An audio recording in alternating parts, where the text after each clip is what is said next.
Hello, good evening, and welcome everyone. Today we are meeting here for the Authors Marathon of the Pragati Vichar Literature Festival. I am Ritika and I am a counseling psychologist, and I will be moderating you all for the next, hopefully, an hour. So, with that, I welcome you all. Before I introduce the theme and what we are going to be talking about, I would like to introduce you all. So, I will start with Nancy Katyal here. She's a published author. She's a leadership consultant and a lead executive presence coach. She has touched more than 1 million lives through her training, facilitation, and coaching programs. And her work has grabbed a lot of wealth of praise in leading newspapers, magazines, and whatnot. She is also, in fact, president of the she is on board as president of the Leadership and Mentoring Council, which of Maharashtra at WICCI, and she is also a recipient of several awards, which include Lokmat Sakhi Sanman Award, the Iconic Women Award by Women Economic Forum, and also the Best Speaker of the Year award, just to name a few. And she is also passionate about enabling people to take their personal and professional selves to their highest potentials. So I welcome you, Nancy. It's so good to have you here. Moving on to Sagar Makwana. So Sagar here is an entrepreneur by profession. He's a speaker by passion and a believer by action. He's certified as an emotionally focused therapist. So that's great to hear. He's also an expert in self-introspection and purpose building. He's a problem solver and an avid thinker. He likes to make people uncomfortable with his thought-provoking questions. And he's also a master trainer in India's biggest Train the Trainer Academy. He has launched his own signature course, and it is called Let's Love Living. And he started that back in 2020. And his experience as a corporate employee, as an entrepreneur, and now a trainer, speaker, motivator, has provided fodder for many of the books and many concepts that strongly resonate with the readers. So, Sagar, I welcome you too. It's so good to have you here. Thank you so much. And the last, but definitely not the least, is Mr. Kapil Gupta, who is an accomplished entrepreneur, and he's the founder and creator of the Soul Wellness platform, which is a comprehensive tech-enabled and AI-driven mental health platform. It makes mental health both easily accessible as well as affordable for everyone around. With a remarkable career spanning over 16 years, he's a marketing expert at heart and a parallel entrepreneur who strives to imbue true significance into various organizations. And among the last 16 years, he has founded not just one, but four companies, and it ranges from all from digital marketing to books spanning across mental wellness. So apart from that, he has also authored a book called India Vision New Age Equality, which has, of course, reached several strides since it was published. And finally, he is also currently in the final processes of getting his book called In My Head published.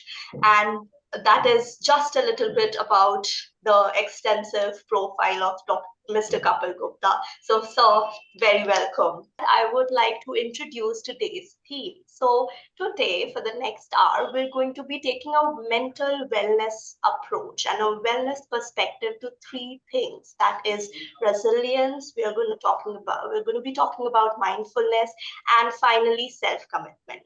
So I would straight up dive into the questions. And my first question for you all is, can you share a brief overview of your personal journeys in the field of wellness and writing specifically, especially concerning these three aspects, that is mindfulness and self-commitment and resilience? So yeah, anybody can take it up. Volunteers, or should I pick a name? Easier if you do it. Okay, let's start with Mr. Kapil Gupta here. Okay. So, firstly, my journey as an author did not really start with mental health. My first book was titled as, it was about India Vision. I used to do, like you mentioned, I was a digital marketeer earlier. I used to do a lot of political social media, spanning across all political parties, both at a state level as well as a national level. And, somebody recommended that I should write a telltale, and I don't know how, but I somehow got excited by it. After writing 3 pages, I mean I felt like a gossip queen. I mean, and I said that doesn't work. But since I had worked across different geographies, and since I had done quite a bit of different kinds of works, I mean, somebody who had studied in Delhi College of Engineering, went to US, and has worked very deeply in politics, is like a very differentiated profile than what most other people would do. So I used that to kind of put together thoughts on how India can restructure itself, both from a societal as well as an economic as well as a political standpoint. So that was kind of my first journey, and now I'm writing my second book, which is more around mental health. My journey around mental health is also very differentiated. I do not have either an academic degree in mental health or a personal, even personal family friends experience in mental health. My journey with mental health really started a few years back when I started to see a shift amongst people. I mean, really, COVID was one of the key drivers in that. I started looking at that area even before COVID, but COVID for me is a big changing point for people and how they were looking at their mental health. And the more I delved into it, it seemed like, this is the place where I should spend, the next decade of my life trying to create something. And I knew the solution needs to be technology. So I created Soul Wellness, which is an AI-driven mental wellness platform. It empowers people with tools and solutions. And, of course, as we go through this session, we might get to talk a little bit more details about that. Yeah, thank you so much, Kapil. So, what about you, Nancy? So my hypothesis in life is that all the authors, and I know I'm making a big claim, we all have had experiences where there is a profound connection between mental well-being and the stories we tell ourselves. Stories could be the stories we have read, stories we tell ourselves, which may not be serving us. And for me also, for a larger part of my life, I realized that the stories I was telling myself and the stories I was hearing from other people about myself were not serving me. And I think that's where I thought that I need to change the narrative and I should become the director and not others. And that's how I decided to write Commit to Yourself, because I realized that if this is well, everything else falls into picture. And also, nobody is going to do it for you. And I think my realization started when I hit gym for the first time 6 7 years back, and my personal trainer told me to do 10 more push-ups, and I'm like, you do it. So they said, I'm not going to do it. I can do my push-ups, but you will have to do your own push-ups. And I think that's where the realization about resilience, that though there will be a person who can motivate me, but nobody is going to do it for me. My mental health is important because what's going on here, nobody can understand that. Only I can understand what's going on. We've said this to so many people, right? What happened? I don't know. That means that I need clarity here, and that requires self commitment. We are disappointed when people don't keep our promises.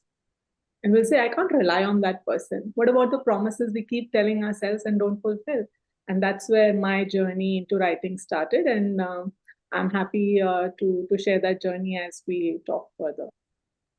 That's wonderful to hear, Nancy. Moving on to Sagar. Yes. Thank you so much. First of all, I want to thank you for this opportunity. It feels great to be here, especially with Kapil and Nancy. You're giving this wonderful thought points, and I'm like, okay, मैं क्या बोलूं? There's, but amongst all the things that you told about me, Ritik, there's one thing that you missed, that I'm an engineer. And engineers are self-proclaimed mental health professionals.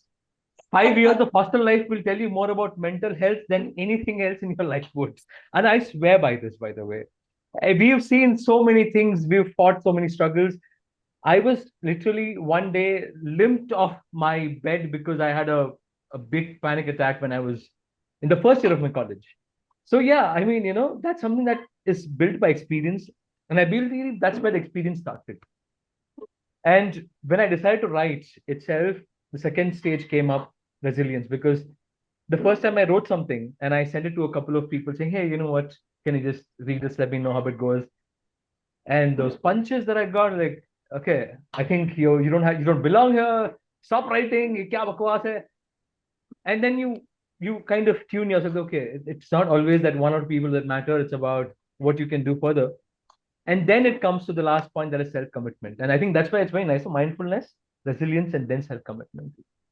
And then the day I decided that, you know what, chuck what other people are saying, let me just start writing more and more. I kept doing that more and more, again and again. And I think BU now is pretty much a reason of that fact that, okay, I just wanted to write. I did not care how it came out. I did not care if people liked it. I did not care if it was ever going to be published. Trust me, I did not care. I just wrote, and well, I'm happy. Wonderful to hear, Sagar. Sagar, you would like to know that Kapil sir here, he also happens to have an engineering background.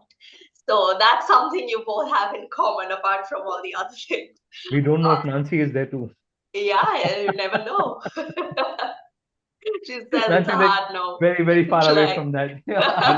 Her shake of the head tells us she's I can not tell just you, not an engineer, but I she have a lot wants of to be respect. as far away from it as possible. Like, दूर रखो इस चीज से मुझे, मैं खुश हूं, मैं जहाँ हूँ. I have a very close person who is an engineer, and that's my husband. So when I'm doing this, I'm like, all right.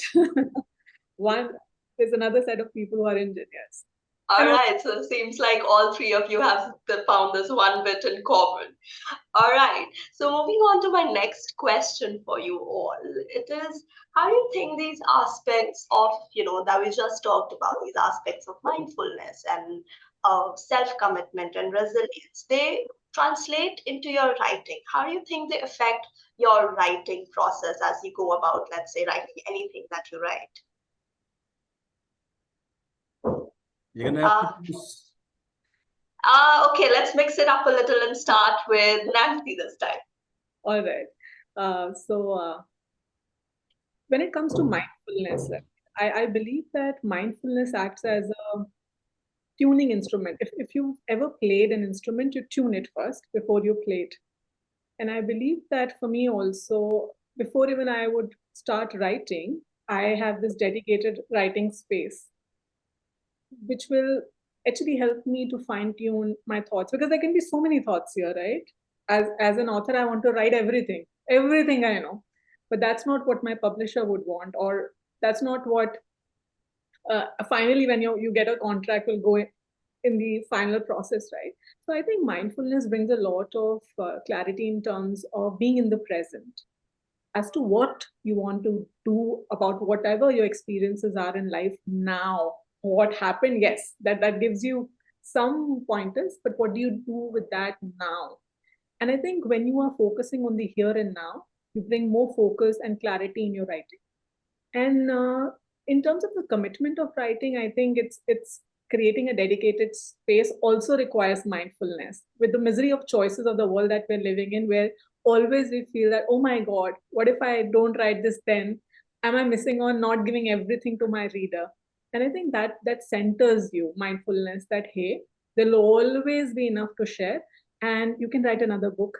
So that's okay. For first book, you can focus and give what is important and which is aligned with the main topic. And I think that's what helped me and guided me to stay centered and focused while working on that. That's great to hear, Nancy. What about Sagar? Okay. I'm going to say something that's going to break the psyche a little bit, right? See, people, when they talk about mindfulness, there is just one thing, and I don't know why this happens. There's just one thing that people talk about is meditation. I feel being mindful, there's so many things. And I'm saying this because I can't meditate, for not use the wrong words, but I can't meditate. It's just not me, right? And that's okay. But there is one thing that is very powerful to me or unique to me, is what I would say, and more people should do that, is the power to observe. See, there's the light that's talking to you every single day, every single moment of your life, when you're just looking at things from a very subjective perspective. It gives you so much more than you would actually want for.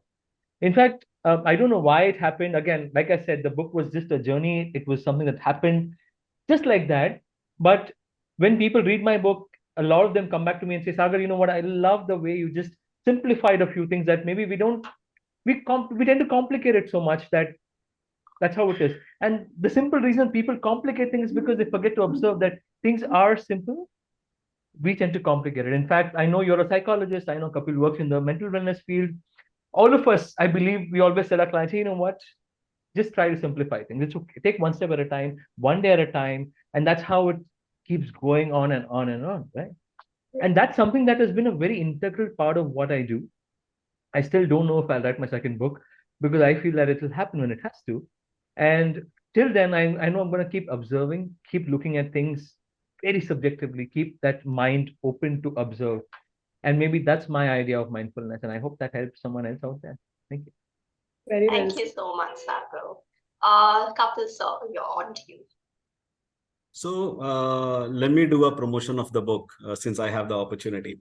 So one of the things that I have always believed in is what I call as the 16-hour theory.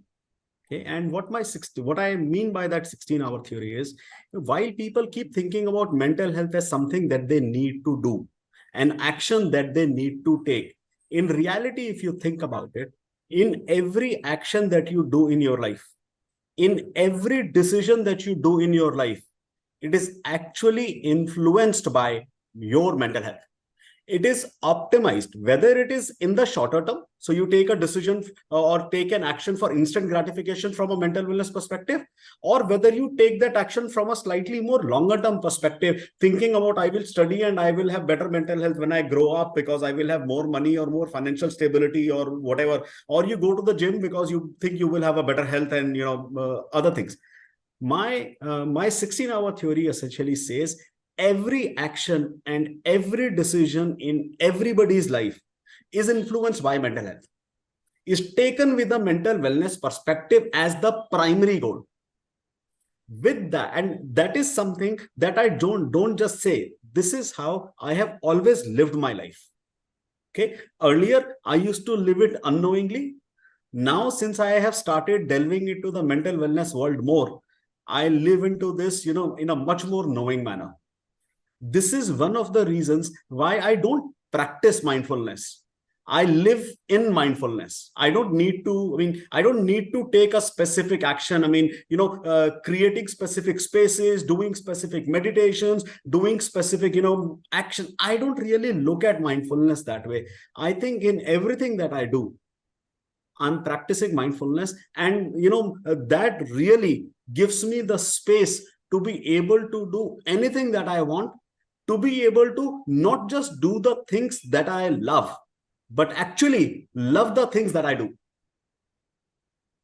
That's So, definitely a fresh perspective to I just look. add something to what Kapil said. I resonate with what he's saying because I remember, and also what Sagar said.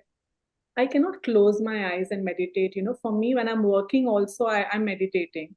When I'm in this conversation, I'm meditating because I'm present to everything that's happening around, I think.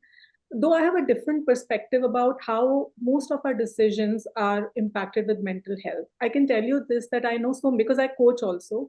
Some people are showing up fully at work, though their mental health is impacted, but their relationship and people close to them have no idea. So I think we also need to highlight the other part, that in some areas people are doing brilliant.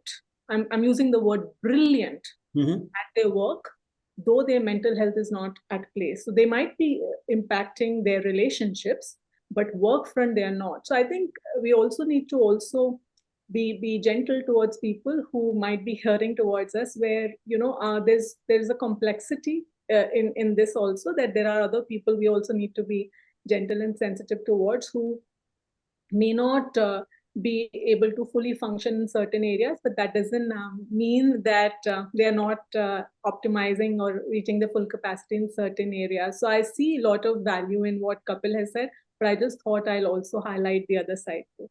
No, and Nancy, I completely agree with that, which is actually what we are doing with Soul Wellness in terms of providing people tools and solutions in an AI-driven platform so that anybody in any space, whenever they want, can access those tools and solutions and be able to take care of their mental health.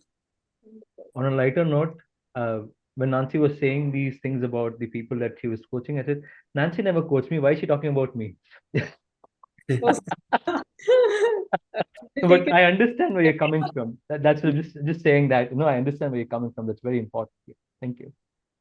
Thank you so much. So, since we're on a lighter note, I will ask you a lighter question.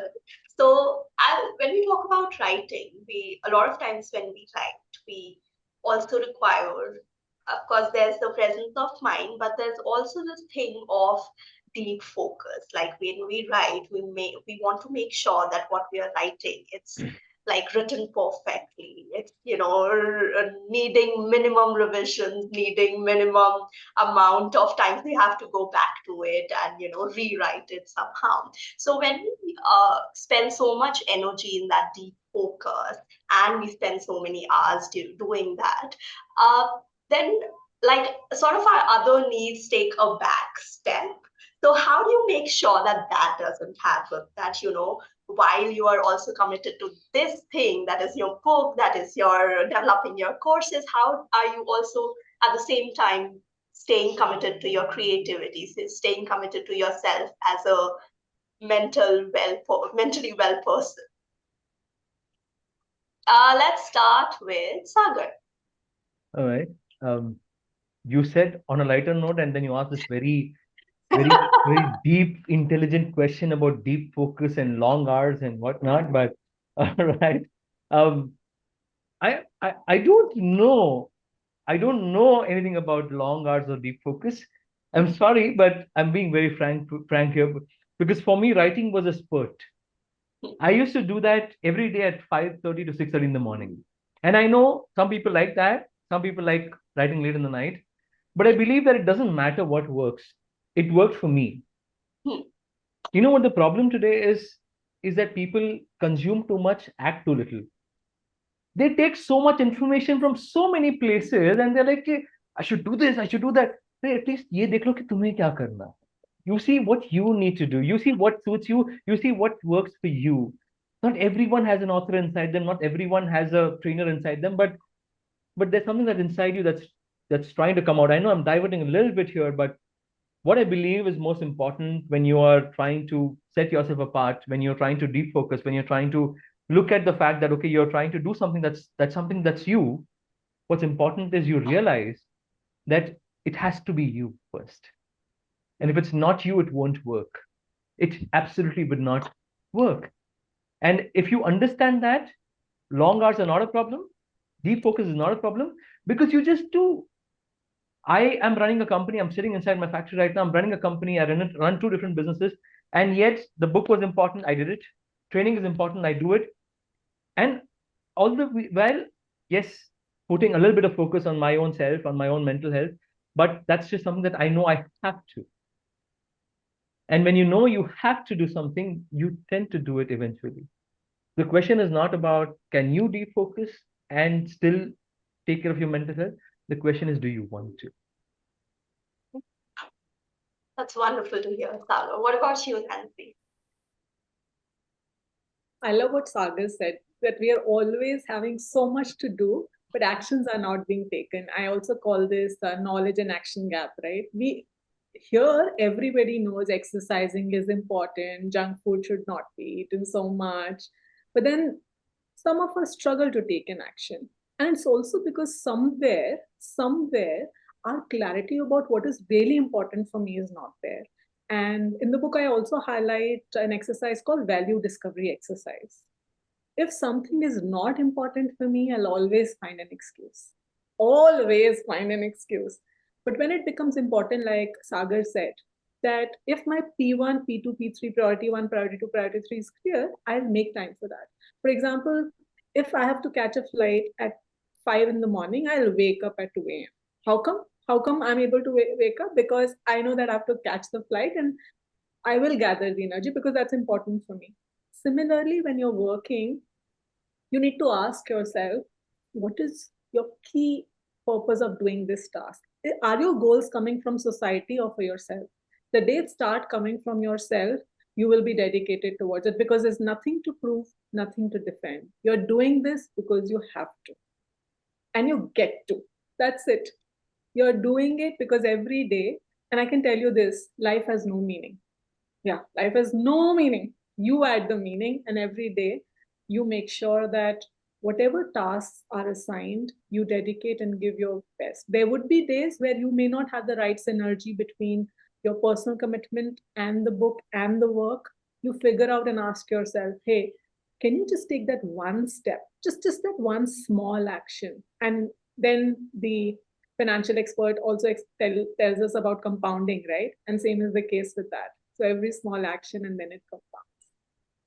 That's great to hear, Nancy. What about Mr. Kapil? So, talking about deep focus, I have this philosophy, this approach. I'll give another theory now. I'm an engineer, I'm master's in engineer, so I get to give theories. I call this theory as passionately unattached. So, in my life, whatever I do with full passion. Okay, and this is where I was earlier saying I don't just do what I love. I love what I do. At the same time, I'm very unattached to what I do. Okay, it's it may seem it may seem confusing, but you do it for a while and it starts coming natural to you. This is one of the reasons why I am able to one multitask and at the same time deep focus into various companies that I run, various businesses that I have, the books that I write, as well as other things that I take care of. That's great to hear, Kapil. Okay, so for my next question, I have a specific question for Nancy. Nancy, I would love to talk a little bit about your book, that is Commit to Yourself, Break Free. So in this book, you talk about the importance of self-commitment as a foundation for personal and professional growth.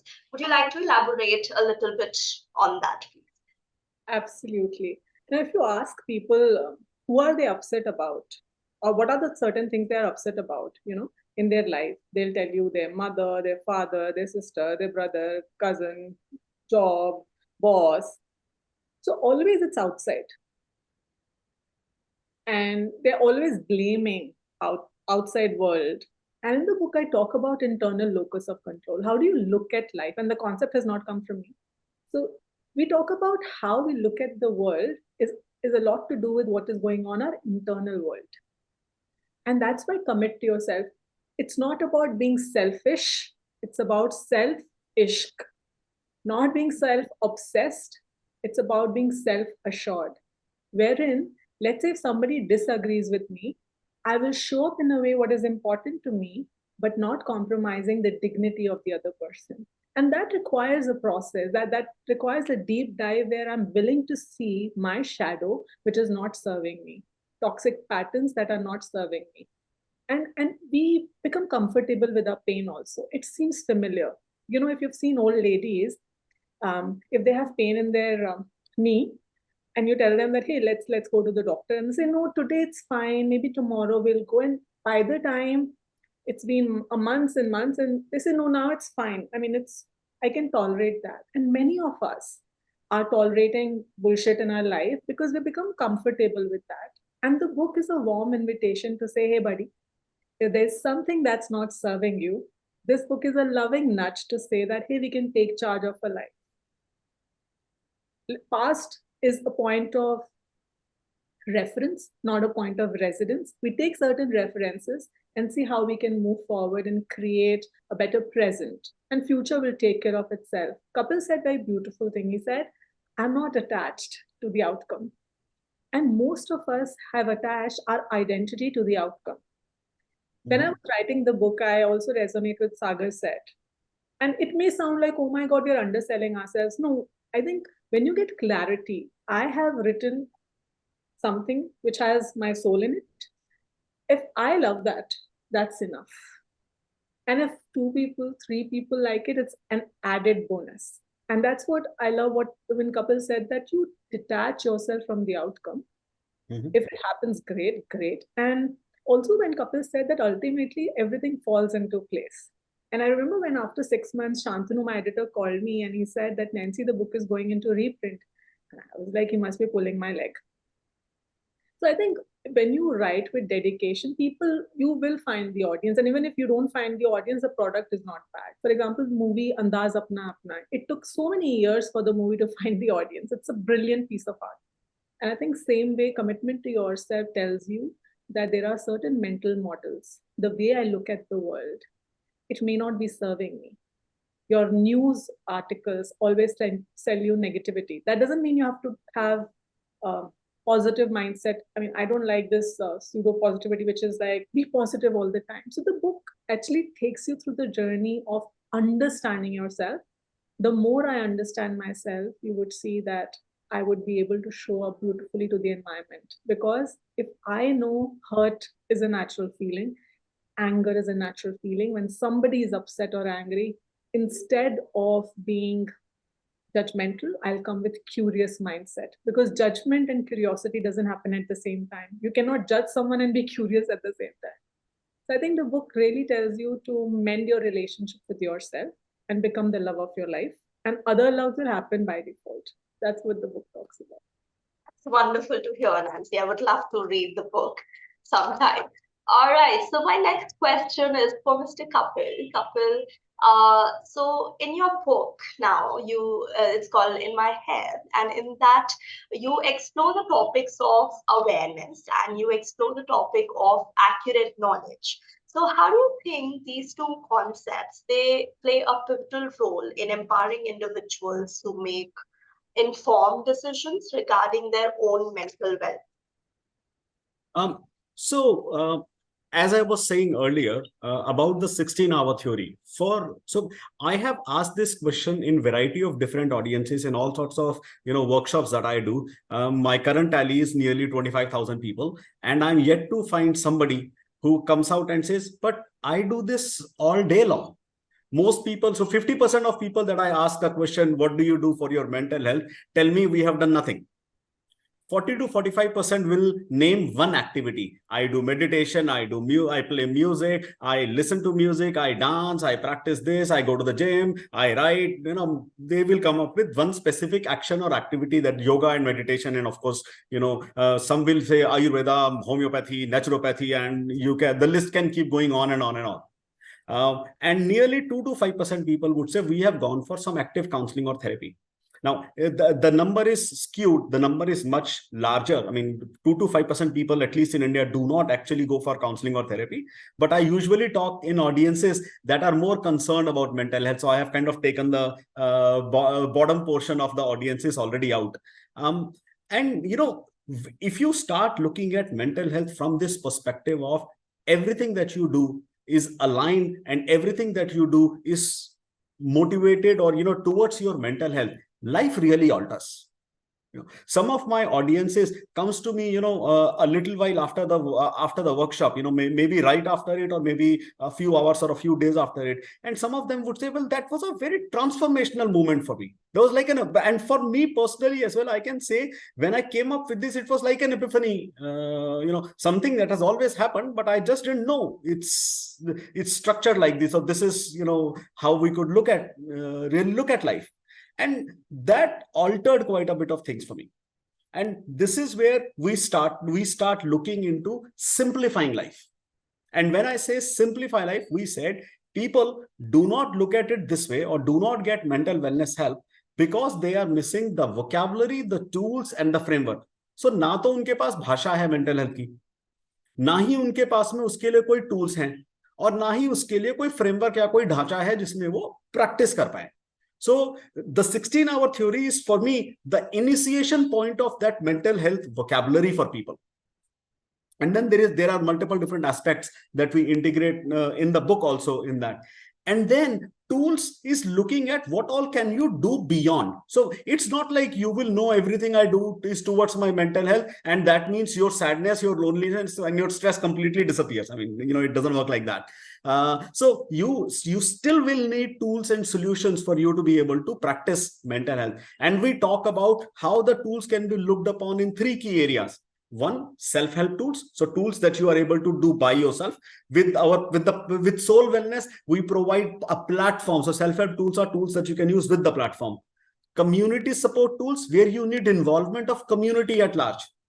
And one of the things that I think has changed significantly in the last few decades is that community support has gone away. It has gone away because most of our relationships now are transactional. We do not have non-transactional relationships. And I in my workshops, actually, I jokingly ask people, you remember that pokey auntie that used to stand at the on the first floor of the road that you would walk on, and she would look at you and she would even make comments, ask you questions and all. That pokey auntie was really the community support people used to have. The cousins in the joint families and the neighbors, and this, that, and the other, they were part of a community support. So how do you, in this new reality of the world, look at community support? Social media doesn't provide you community support really. And the reason is, in social media, you're not looking at like-minded, like societal boundary people. I mean, the most remote person in the most rural corner of India is looking at the most affluent urban person in the richest country in the world, and saying, why is my life not like this? I mean, that's so we talk about this era, this aspect of community support. And third, we talk about interventions. Okay, interventions could be clinical. So in clinical, we talk about the role of a psychiatrist, a psychologist, or a counselor. Or they could be non-clinical, where we talk about yoga, meditation, art, music, dance, and so on and so forth. And really putting all of this together is what provides people with that kind of a structure. This is what the book really is trying to do, talking to people about at a ground, at the dumbed down level. Okay, at a pure actionable, no gyan, no faltu talking to people about how do you define mindfulness. I, for the life of me, can't do that even today. Okay, really giving people those minor, smaller points and tips and tricks and things that they can practice and that they can implement in their life on a regular day-to-day, hour-to-hour, minute-to-minute basis is what we are trying to do with the book. I'd like to add something here, though, Kapil. I mean, on that note that you said, only 2 to 5% people actually say that, what, I'm doing something for my mental health. I believe that there's still a huge gap in terms of awareness itself. Yep. I mean, I'll give you a very simple example, and I know most of you relate to this, is that, so my friends know me what I do, right? If I ever go to them and say, hey, you know what, I had a stressful day, stress तेरे को क्यों? अरे मतलब you are तो हाँ मतलब मैं भी इंसान हूँ यार. I also feel, मेरे में भी emotions हैं. Just because I counsel doesn't mean I am not going through. Even I have anxiety attacks, even I have panic attacks, and people don't even understand this basic thing about human beings, is that all of us go through the same thing, and it's just us together against no one actually. But we are not us together, and that's where the problem is. Anyways. That's very well said, Sagar. Like, being a psychologist, I can also probably relate to that. Every time I go home and tell my mother that, oh, today's session was stressful, she was like, oh, you are having stress? How are you helping others? And so, yeah, completely relating to that. It is, yeah, I guess it is the same question that gets asked of astrologers, all the time. You can't predict your future. How will you predict? All right. So this is the now my next question for Sagar. Sagar, you have this program. It's called Let's Love Living, and in that program, you talk about tapping into the power of the subconscious mind, right? So, going back to our themes for the session, how do you think? Let's say the theme of mindfulness plays a role in this. How does that contribute to resilience and self-commitment? First of all, when you say that Sagar, your program talks about tapping into the power of subconscious mind. It feels like, yaar, मैं तो मतलब जादू tantra, you know, hey, you can do anything. That's not the program is all about. Is all about. In fact, what it is about mindfulness, resilience, and self-commitment. And I'll tell you why. I can sum up the whole program in just one line, okay? And you laugh at this, by the way, and everyone laughs at this when I say this to them, is that remember this, that the you in you is talking to you. I know that, it sounds like यार कोई बाबा आ गया मतलब बोल रहा है. But I sincerely believe this, that there's so much chatter going inside your head. And because you're so distracted in your life, you don't even get to hear it. If you genuinely hear it for what it is, you would truly not be the way you are. You would feel like, nahi yaar, matlab, I can do so much more. And again, it's not about doing so much more. It's just about being happy with what you're doing at the end of the day. It's about taking that one step towards getting better every single day. What Nancy said was beautiful. Like, you wake up and you just try to be the best version of yourself. और क्या करने की जरूरत है यार? For eons and eons, humanity has worked only because of that. That one person decided that, you know what, I am going to do the best I can today. And yet we are here every day looking at people's Instagram feeds and thinking, मैं यहाँ क्यों नहीं हूँ? Is what Kapil said. Why am I not there? मतलब तुम कहाँ हो? तुम वो तो देख लो. And I always say this, right? When you decide to do things with what you have, when you decide to embrace what you want to do, and when you decide that, this is what I have, this is what I can do with what I have, and this is how I'm going to live my life. I'm sorry, but a lot of people will be out of business. And it's the plain soul truth. I don't know how much people might hate me for saying this, but this is what I sincerely believe in. You just need to look into yourself. And that's why, I would love to thank my publisher here, but you know why? My book was called The Canvas Called Life. That is what I had named my book.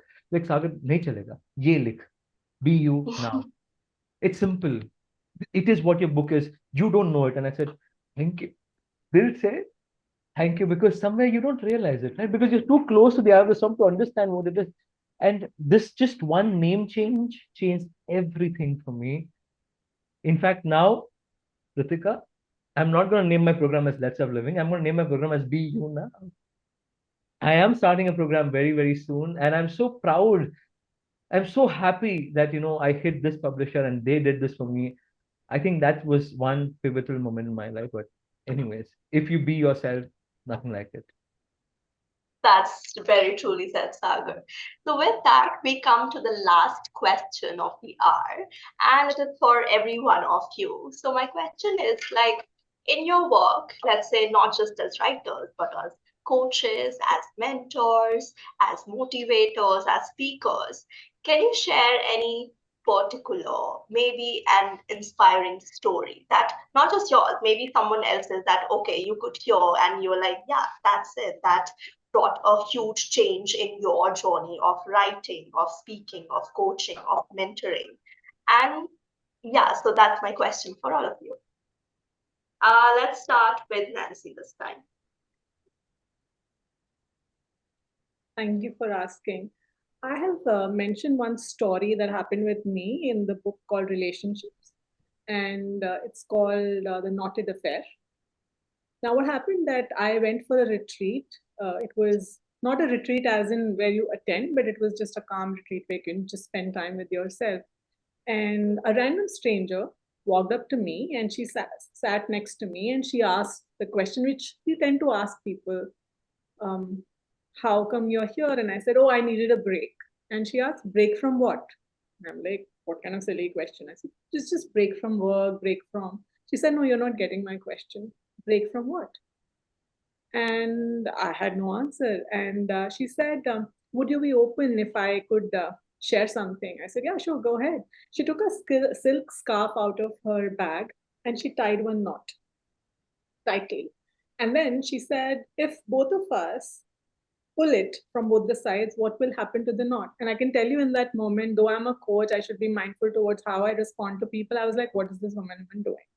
And I said, yeah, I mean, the knot will become tighter. She said, if we pull it even further, what will happen? I said, there will be a point where maybe I couldn't see the knot also. And she said, Yeah. Have you noticed that sometimes we do that to us? Sometimes we do that to our relationships as well. And in that moment, I remember I had come to that place because one of my friendship was not serving well. And now I knew what she meant, break from what. And in that moment, she asked me that if I had to untie this knot, where should I open it from? I said, well, exactly where the knot is tied. And I knew what she meant. She didn't say anything. I knew what she meant. I said, I need to call this friend of mine. I know exactly what the knot is all about. And I called that friend, and today we are best of buddies. Not that we were not, but there was this misunderstanding that popped in, and I was this ego, right? I was like, why should I call? And the other person's thinking, why should they call? And in all the realms of life, I have seen that we are aware about the action we can take. Is just that we stop ourselves. That's what Sagar was also talking about, that you and you is telling you what you want to do, but then something outside of us tells us that why not them? And similarly, there are so many instances where I have seen people in meetings don't speak up because they feel that what if my idea gets rejected by my manager? If I speak, I remember my past telling me, hey, they'll think you're an idiot, don't speak. And that's why the courage muscle, there is a chapter in my book we talk about courage, that when you talk about fear, it's about going near to your fear, it becomes smaller. The further you go from it, it becomes bigger. And there's so many instances where people actually know what they want from life. Sometimes it requires a nudge from the other person to say, I've got your back, you've got my back. And there's that, and then people take an action, and there's so many stories, we can talk for hours together, but I just thought I'll share a few. That was a great story to hear, Nancy. Now, the same question for Mr. Cup. So I guess, like Nancy, I would first say it's so difficult to point out to one specific story and say, here is what happened. But for me, what really I find very enjoyable when I do these workshops or sessions, or talk to people, is actually the feedback that I get when we talk about the 16-hour theory, and we talk to people about actions and decisions. It is so many times that different people will come up and say, now that I know that every decision and every action is driven by mental health, I am going to be able to call up my mother when I need to. I am going to be able to do all those nonsense things that so far I was thinking, why am I doing it, and I was feeling bad about it, and I couldn't really relate to. And all of those are, in a lot of ways, the perception around the actions and decisions that we make is really the stress, sadness, and loneliness that we have in our lives. If we could just get rid of that perception, of course, it's easier said than done. Then I guess it becomes easy. For me, one amazing moment was when I did this, I mean, and did this session, and an individual came up to me and said, well, while you talk about it, I must also tell you, Gita says, karm kar phal ki ichha mat kar. Isn't that really what you are saying? And I said, yeah, I mean, yeah, I mean, at the end of the day, these are all relatable in some context, if you put it like that. Yeah, that's great to hear, Kapil. What about you, Sagar? First, I don't know. I just feel like saying this is that I love the way Nancy's Kapil's thoughts are just aligning to what we're discussing. The discussion flow itself is so beautiful. I'm enjoying this, by the way, and I'm sad it's ending. But here's one thing. I think if we talk about stories, is of course what Kapil said is right. There's so many people, but this one story that stuck with me for life. There was this one phase of our lives. I'd like to share this with everyone. July, we had July 2018, we had my wife's baby shower. Uh, August, I had a very bad bout of jaundice. I was out of work for 2 weeks. September, uh, our car met with an accident. I was driving the car. My mother had to undergo hip surgery because of me. October, my dad went into a bad bout of pneumonia, was in hospital for a month. And out of all of this, towards the end of this, right, my son was born somewhere in between in September, and he had to go to the ICU in the first day of his life. By the way, don't ask me that. That 1, 4, 5 months were just a different time altogether. I felt I was living in a different space altogether. But here's what happened. Now, one fine day after things were a little getting better, now in the month of November, I believe, uh, a lot of people came and told me, Sagar, तेरे घर पे नजर लग गई है. You know how people can be like, नजर लग गई and all that. I was like, okay, I don't know. And then I don't know. See, I was maybe 28 at the time, and I did not believe in all this. But then things in life make you think, right? And I remember that my dad was sitting with his evening drink, as he always does, used to. I sat with him, and I started pouring out my feelings like, ऐसा हो गया, वैसा हो गया, ऐसा हो गया. मेरे दोस्त ने बोला नजर लग गया and all. And that was like, okay, I understand. Okay. He didn't say a word. Took his phone out, put out this one song, which I would like to just sing a few lines. Forgive my bad voice, but the song just played. रुक जाना नहीं तू कहीं हार के. And then you know how the song goes. And he said, Sagar, जो तू बोल रहा है ना, मैं सुन रहा हूँ. लेकिन ना अभी I have to go to sleep because I have to go to work tomorrow. And I think you need to do. He didn't say anything else. Next day morning, we woke up, went back to work, and things got better.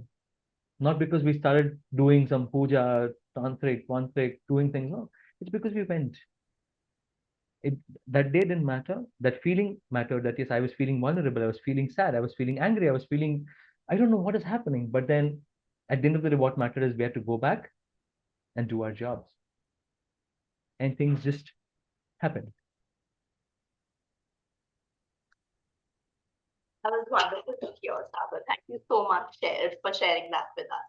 And with that, we do come to an end of our PVLF session. Thank you so much, Sagar, Kapil, and Nancy, for joining me today. It was wonderful to hear the fresh and enlightening perspectives. And with that, I would like to say goodbye. I hope you all have a wonderful day ahead.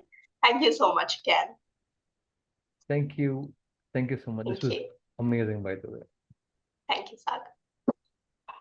You're on mute, Kapil. We can't hear you, Kapil. Oh, I'm sorry. I was saying great connecting with you, Sagar, as well as Nancy.